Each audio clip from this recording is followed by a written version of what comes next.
Hello, everyone. Welcome to the next session of Speaking for Success. I'm pleased to welcome my guest today, past international president, Ted Corcoran. Ted resides in Ireland, and he's written a book called The Leadership Bus, and I know he's written the second one, which I don't have, but what's the name of your other book? Or you may have even more than the two, Ted. It's a very strange name, Heather, but thank you for having me here today. The name is Hiring a Car and Walking After It, which was my grandmother's favorite expression to describe some useless activity. She would say, that's like hiring a car and walking after it. This was a time back in rural Ireland when cars were very, very few, and you hired very little of them, but because nobody owned them. But that was her favorite expression. So as she reared me and my brother and my sister when my mother passed away when I was 7, I decided to honor her by calling the book after her favorite expression. Okay, good. And it has 50 stories in it, all with a message, and it's a bestseller. It must have sold nearly 100 copies by now. Yes, well, that's the joys of publishing, isn't it? But and Ted recently, it was, I guess, back in the spring, spoke at one of my clubs, the Coast Advanced Club, on the leadership bus, and it was a very informative and enjoyable presentation. I've had a lot of conversations with Ted on various aspects of becoming a better speaker, a better communicator. And I know that Ted really stresses structure for the speech and looking at the structure and organization of a speech and just not on how it's presented. So Ted, why do you think a focus on structure is so important, both when someone's developing it and when they're evaluating? Yeah, well, I deal with developing it secondly, but I asked the question, why have books chapters? Why have the chapters headings? Why have the pages in the book paragraphs? Why have the paragraphs punctuation? And people look at me and say, well, that's because the way it is. And I said, but it's the way it is for a purpose, because your eyes can translate or send a message to your brain to translate the message that's in the book, the information that's in the book. I said, in a speech, the audience has to use its ears, or their ears to get the message and put it into their brain and translate it. So you got to organize the speech the same as paragraphs. So the body, the opening body and conclusion can be chapters, and then the stories, the pieces within that can be paragraphs, and little stories can be the other part. I said, they're the signposts for us, signposts to to interpret the words into meaningful ideas in our brains. And I'm afraid it's the one thing that's sold short all the time, both in Toastmasters and in Rotary, where I have to listen to outside speakers 40 Mondays of the year, and they come along and they talk for 30 minutes and just dump information on us, and we're as wise at the end as we were at the start. So I'm big into structure, and I'm structure with a message, with a purpose. And Dr. Smedley himself said, way back, he said, a speech without a purpose is like a journey without a destination. So the organization of the speech has to have the relevant parts leading to a message, and the purpose has to be clear from the start. Right. Well, and I could sort of equate that with report writing. I do a lot of report writing, and we put a lot of headings in to provide that direction, those signposts for people of this is what we're now going to talk about. But a lot of the time with report writing is not just writing those paragraphs, but then it's reorganizing them so that the report flows and people will understand it and get your ultimate message. So it's very much the same with the speech. I know I spend a lot of time in my head reorganizing parts of my speech. So do you feel— and flow, by the way, is a word I use often in my talks. It flows. It means the audience goes with you. It understands, it follows what you're saying. There is no, what I call cognitive gymnastics is a great word I picked, two words I picked up. Cognitive gymnastics is you think you're going this way and then, oh no, it's this way. Oh no, it's this way. No, and you're totally confused cognitively because the speaker has not organized the speech properly. I like that phrase, cognitive gymnastics. I've written it down. I have a feeling it's going to appear somewhere in something I say at some point. So Ted, do you feel that most speech evaluations focus on the right aspects of the speech? I do not. They focus on body language and vocal variety. And they will say, well, you stood with your hand in your pocket, or you stood behind the lectern, or you read from your notes, or you didn't look at one side of the room. And I've said over and over and over again that if you get the structure and purpose correct, or good, or excellent, then the words, the body language, and the vocal variety can be average. But it doesn't matter, I think, that if the words, the vocal variety, and the body language are absolutely super duper, and you have no organization, structure, and purpose, you still have a bad speech. I say quite often, it's not how much the speaker knows about something, it's how much the audience knows after the speaker is finished. Yeah, no, that's a good point. And I know that back when we met in person, if we had the room set up in a U shape and I was speaking, I would often walk down into that U and people would say, well, you had your back to some of the audience. And they're, could you hear me? Yes. Well, then what's the problem? I said, I'm walking forward to try and make a connection with everyone.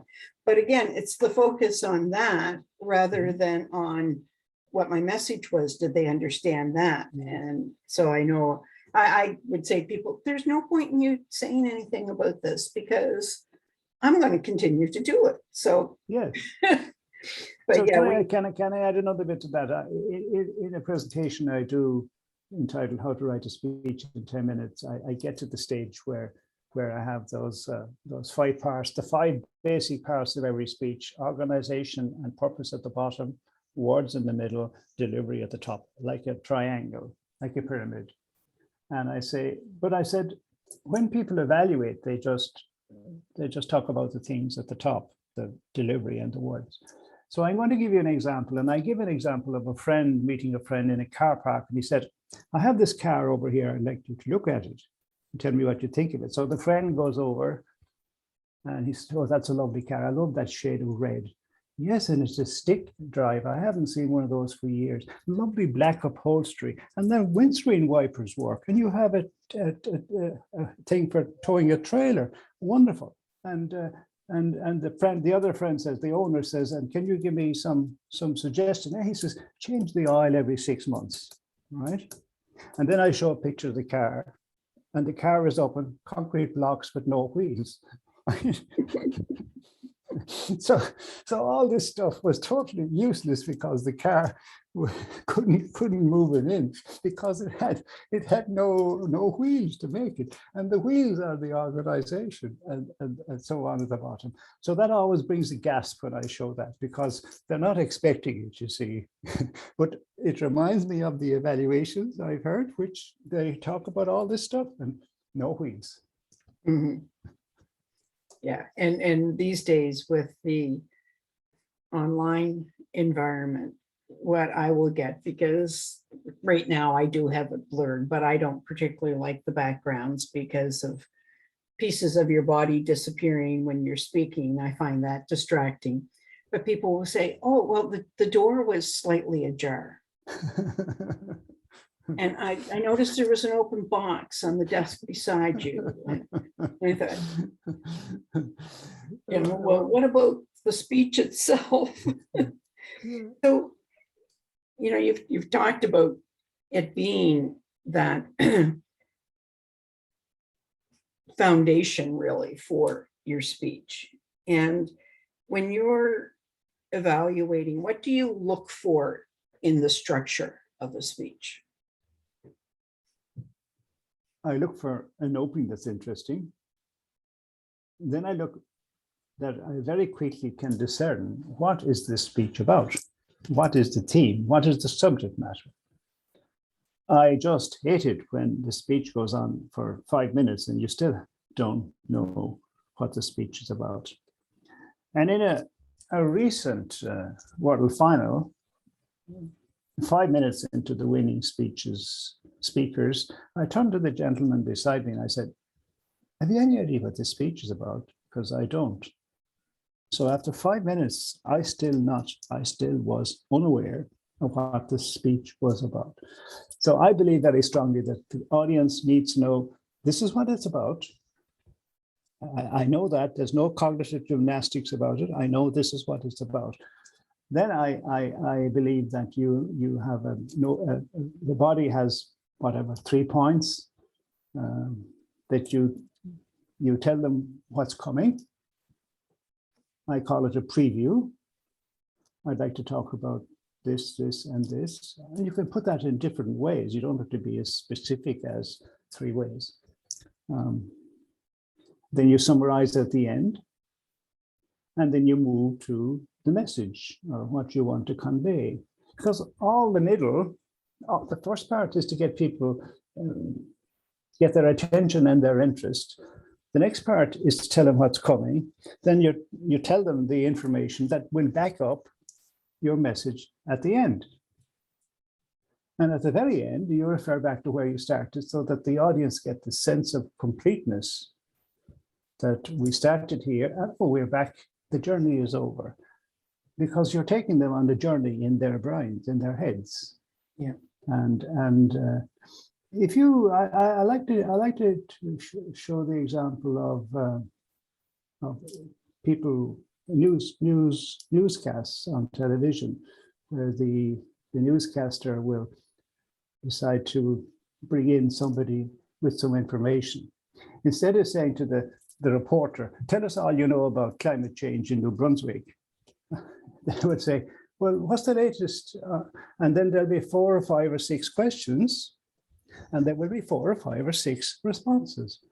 So why do they do that rather than saying, tell us what you know? Because these are the signposts for the listener to say, well, that's the question, this is the answer, that's the question, this is the answer, that's the question, this is the answer, rather than having to figure it out for themselves.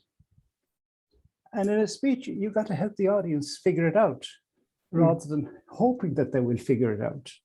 And in the speeches I hear in Rotary, oh my God, they just dump information. And one of my favorite stories is about a guy who came from a very well-known organization in Dublin.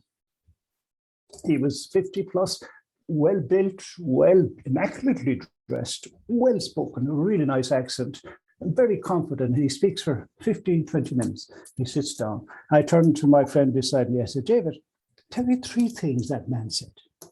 David looks at his shoes. He looks at the sky. He looks at his shoes again. He says, gee, Ted, I can't tell you one thing he said.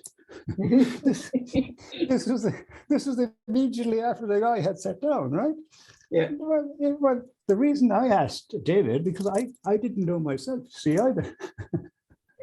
So there you are. So I have this question. Are you talking or are you communicating? And everybody can talk. And people join Toastmasters to get the confidence to talk. But talking is not communication at all. Right. No way. Yeah. And the word of the day for our meeting last night was haver, which means to talk foolishly. And so sometimes I feel that, there's a fair number of people who are just havering when they speak and not communicating. That's a word I haven't come across before, havering. Apparently it's a Scottish word. Okay, I mean, hawks hover. Yeah, but this is HAV.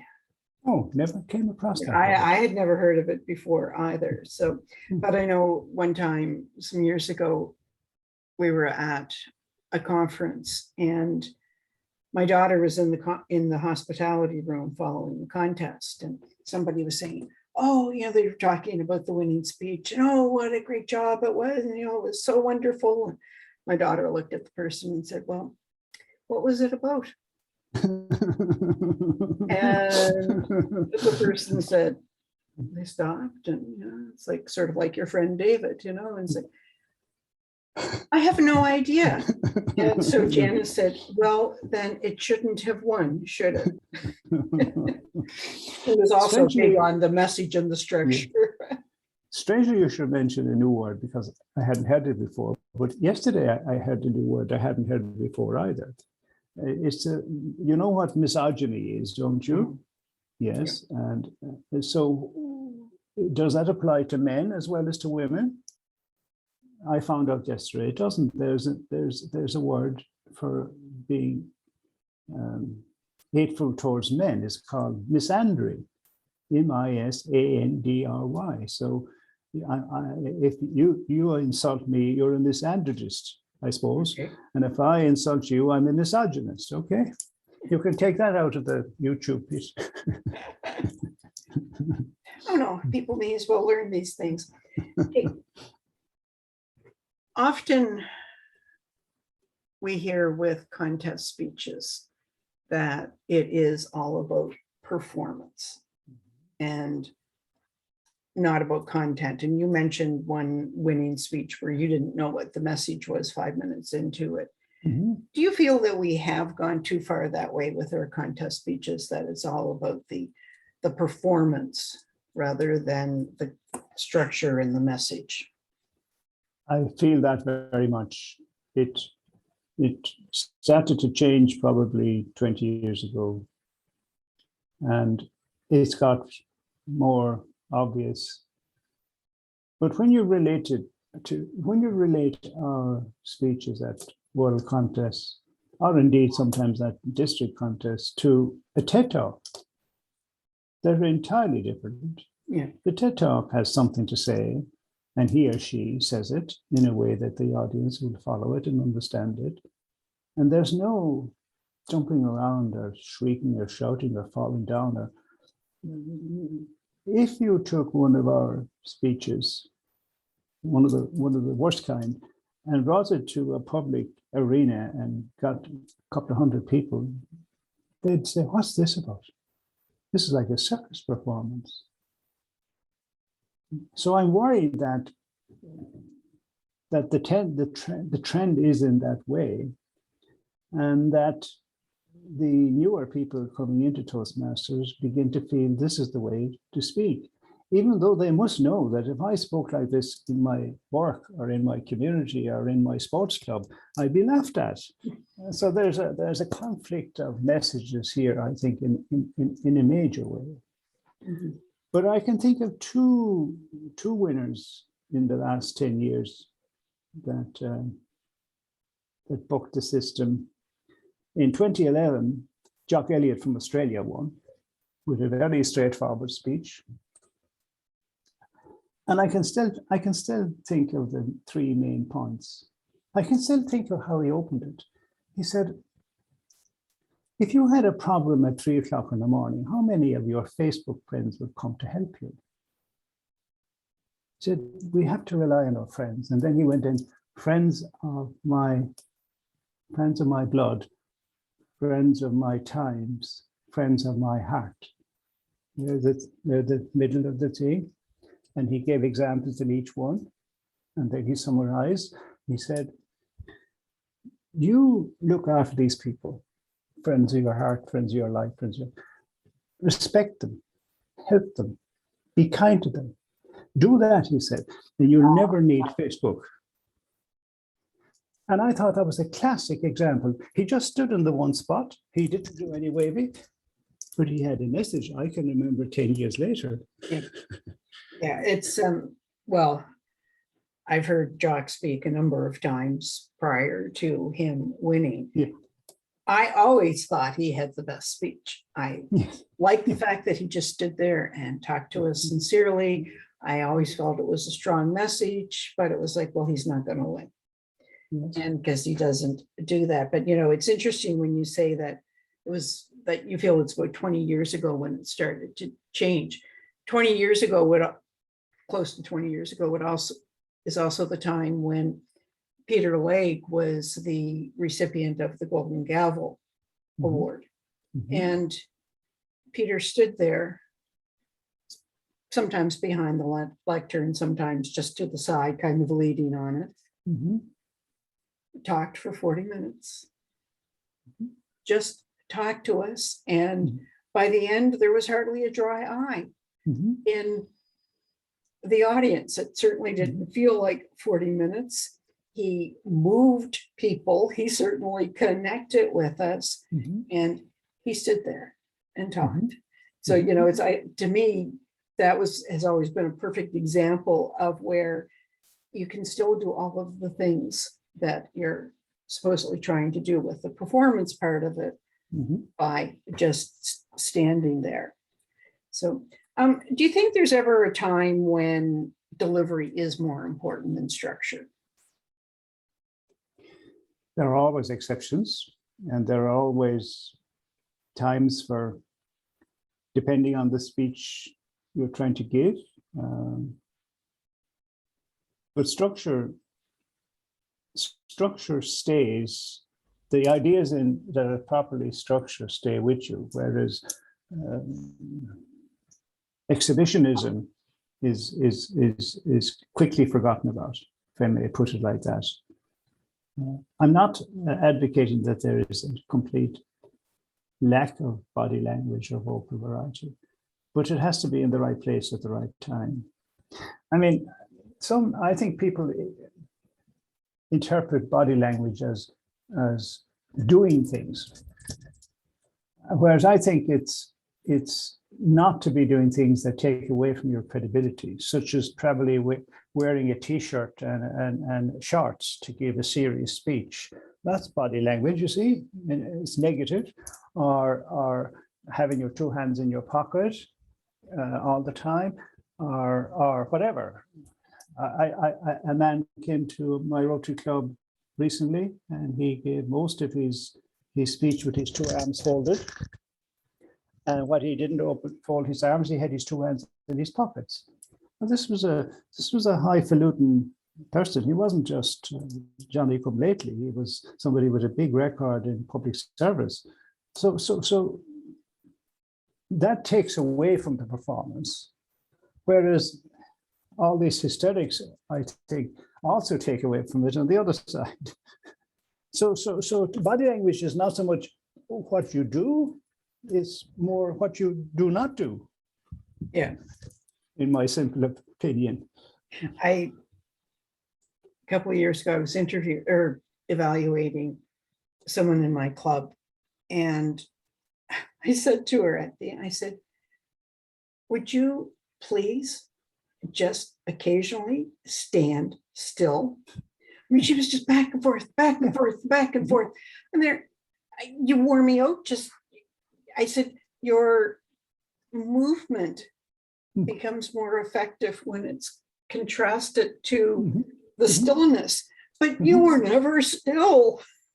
Yes. And, and I think some people think that, again, that's what needs to be done. And, you mentioned about with seeing it with the World Championship, and that you worry that people are going to think that that is what has to be done. Mhm. And a comment that I've heard on occasion is that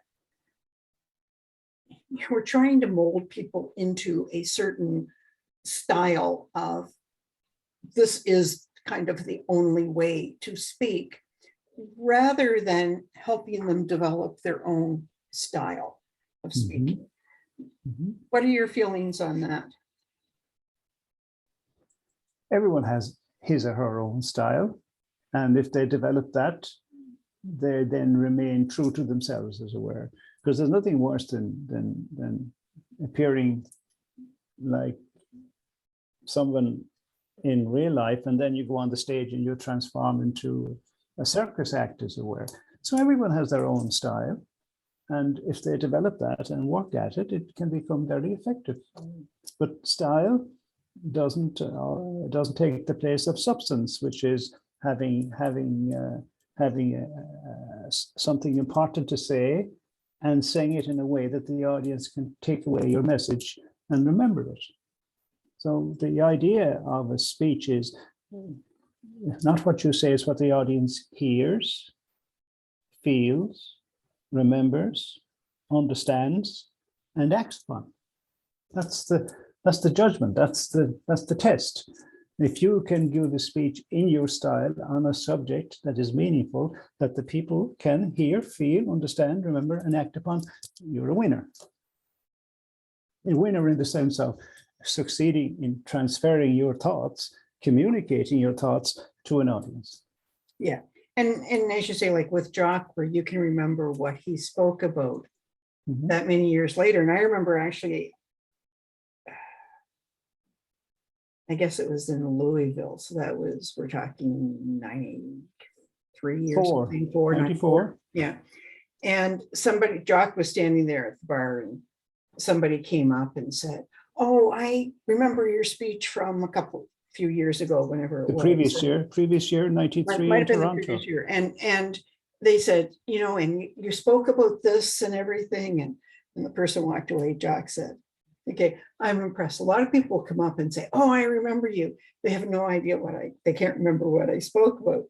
This person remembered it. But, I had a situation when I was region advisor a couple of years ago, and another region advisor, the first time I was region advisor, he was a district officer. And, he said, "Oh, I remember you coming and talking to us about this." And, he remembered, and he said, like, that really made a difference to the way I thought about things. That had been 8 years earlier or something. Well, it certainly made me feel good to think that he remembered, and it had that much of an effect on the way in which he operated as a district leader because of what I said. And, and yes, I think, for me, I'd rather somebody say that than, "Oh, I remember you doing this particular move," or something. So I'd like to tell you a little story about Jock then, because Jock was from Brisbane in Australia, District 69. And of course, all of us overseas people hung together for safety when we went to convention. So I was in Toronto in 1993, the year that the man you just mentioned, Peter Legg, got the Golden Gavel. Yeah. And Jock went over time by fractions of seconds. He was disqualified. And then he came back and he got to the semi-final a time or two. And then in 2008 in Calgary, he got to the final and wasn't placed. And I met him the next day and I said, "Oh, Jock, sorry." Oh, he said, I'm not going to enter anymore." He said, "I'm not going to win this." I said, "Jock, what about the wonderful speech you had in Toronto in 93? He said, "You remember that?" I said, "Yeah, friends of your times, friends of your life, friends of your heart." And he went away and he wrote a new opening about Facebook and a new ending. And there he is, world champion 2011. So I'm really pleased that I had that conversation with him, because it was, as you said, a wonderful idea, wonderful, well expressed. And so there. And can I tell you another one? Can I? Have I time? Sure. Yeah. I went down to see my friend Balraj when he was running for third vice president sometime in 2014 it was. And there was this man talking to him, and he said, "Oh, here's Ted. Ted will help you." So this guy comes over. He said, "My name is Danny J. Triaci, and I'm in the final tomorrow." This must have been Friday. And he said, "I'm worried that my speech for the final is very like the speech I won the semi-final with." Oh, I explained to him about the 5 qualifying judges, etc., etc. So I said, "Tell me a bit of the 2." And I said, "It isn't, I don't think it would have a problem." Well, he said, "I have another speech." Oh, I said, "What is that?" He says, it's about dreams being like butterflies. The butterflies flutter into your garden and then disappear. He says, dreams do the same unless you do something about them. Oh, I said, okay. I said, "Have you got another one?" Yeah, he says, "I have another one." He says, where I go on the stage and I pick a rose out of my pocket and I pull off the petals. I said, "That's it, that's it, that's it." And would you believe it? Of course, I see something in you. Yeah. So there you are. You know, it's interesting to have a conversation with people about what you're going to do before you do it, because the speech that he was going to give wasn't the one that he has an alternative didn't. And the one he did give, apparently, was a 30-minute speech to children in schools. And he spent the whole evening on Friday and most of Friday night getting the 30 minutes down to what we saw in Kuala Lumpur. So talk about preparation, like he had 24 hours. Yeah, that's quite amazing that he could do that. But Yeah. it helped because obviously he knew the topic well, I'm sure. And then, Yes, he yes. had a structure for it that he was able to use. But I know a few years ago, Jock was at our district conference, Mhm. and one of our past district governors was giving a speech at a graduation at a local college. And she was all nervous and didn't know what to say. And, Jock talked to her for a while.